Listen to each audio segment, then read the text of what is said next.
Hello everyone, welcome back to Let's Talk Wild. Your girl Tay here, and today we are getting into Naked and Afraid, Season 11, Episode 13, Naked and Ghosted, okay? We have Sarah and Trent in the Mexican jungle. Let's get into it. Put my glasses on, y'all already know the routine, okay? Period. Have Sarah and Trent, who are Naked and Afraid All-Stars. They have done previous challenges before. They are going to be in Mexico, in the Mexican jungle that is allegedly haunted by the spirits of Mayans, okay? So Sarah, her previous challenge is Exuma. She did 21 days in Exuma. I hope I'm saying it correct. She did a 40-day XL challenge in Africa, and she's starting off with a PSR of 8.3. Trent, he did 21 days in Belize. His partner left him in Belize and he finished alone. In Africa, he did a 40-day XL challenge and he had malaria and he still finished. So they're pretty cool. They're all-stars. They done these challenges before. As far as items, they have a machete, a fire starter, and paracord. So day one, they started on their hike to find an area for camp. They found a river with some bamboo around it on the opposite side of the river. So they started to get to work. As they started to work, the clouds started to roll in. They built an A-frame shelter with paracord, bamboo, and some banana leaves, okay? Everything is wet. Sarah's trying to get a fire started.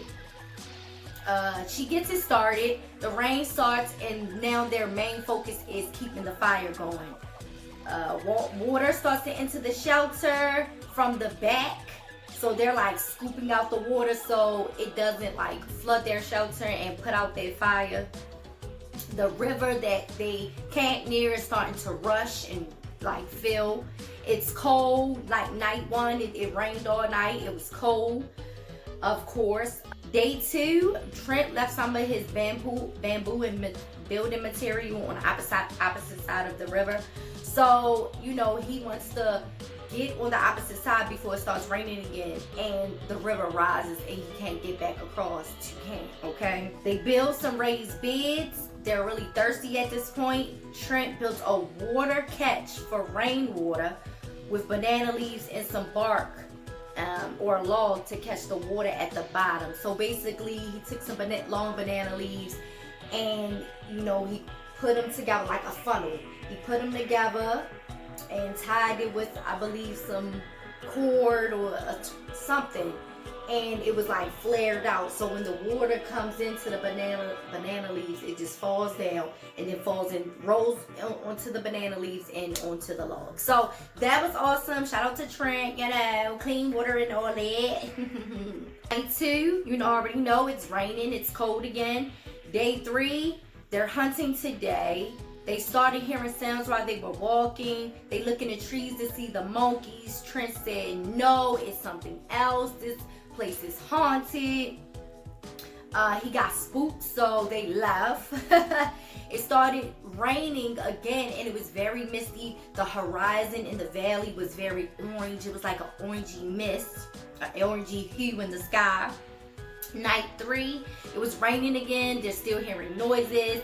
Sarah said it sounded like a singing woman, but Trent said it was vampire bats because, they make that chirping noise. So, they could go to sleep and a vampire bat might, try to come holler at them while they try to stay warm near the fire and to suck on their blood, honey.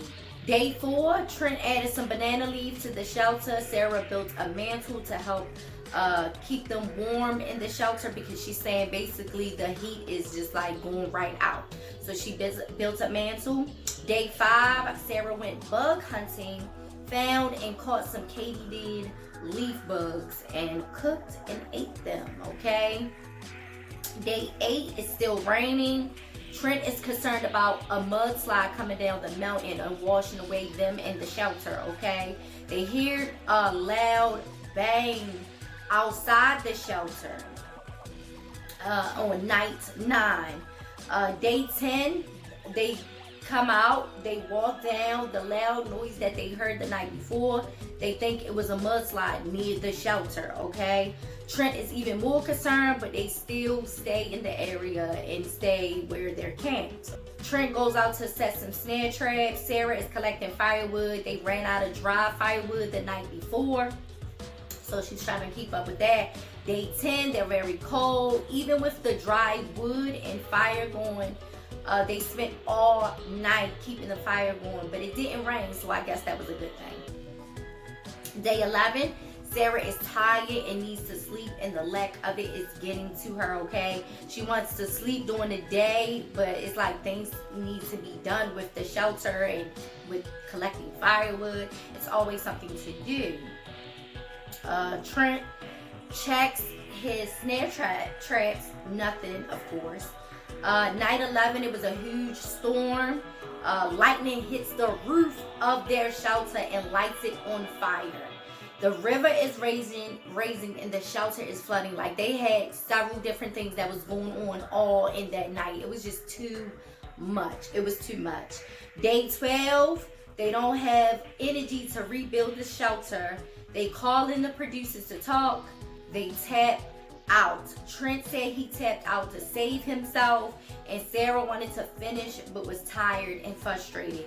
Trent lost 28 pounds and his PSR drops to 7.9. Sarah lost 9 pounds and hers dropped down to, her PSR drops down to a 7.9 as well. Okay, that was very unfortunate. They just was like, they weren't eating, so they didn't have enough energy to continue, and it was like they are all stars. I was like, what day was it? It was day 12. I thought they were gonna last longer than that. Like, I really thought they were. Like, I had high hopes for them. Make sure you follow me and, you know, click on the next video.